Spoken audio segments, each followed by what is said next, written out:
A lot of verbs. It's the perfect time to be transformed. I'm Mike Morrison with 2 minutes of insight and inspiration. Welcome to 2 Minute Transformation. I reminded our congregation last night the church is not a spectator sport. I had a conversation with a guy the other day who asked me my opinion about the documented decline in church attendance, and he asked me if I thought it was because we're living in the end times. My answer surprised him because I told him that while I do believe the drop in church attendance was connected to the end times, I didn't believe for a second that the end times had anything to do with it.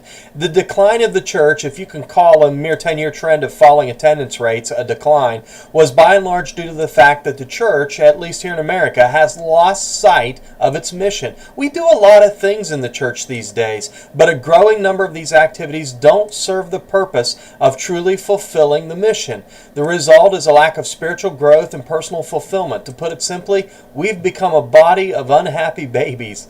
A great way to rediscover God's great plan for us, His people, the church, is to find the verbs. Verbs you might remember from elementary school are words of action. When Jesus taught, His words were words of action. His sentences are packed full of verbs, stuff we need to be doing. Consider the Great Commission, the Lord's marching orders for all believers from Matthew chapter 28, verses 19 and 20.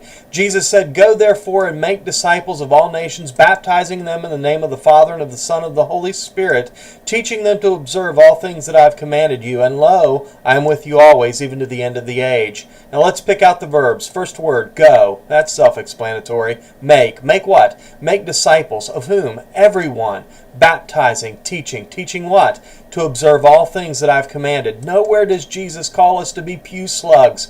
Christianity is a contact sport. Any less will leave us spiritually stunted and completely unsatisfied. Jesus calls us to action. Get up, go out, and do what I did, He says, until I say stop. Follow the verbs and be transformed.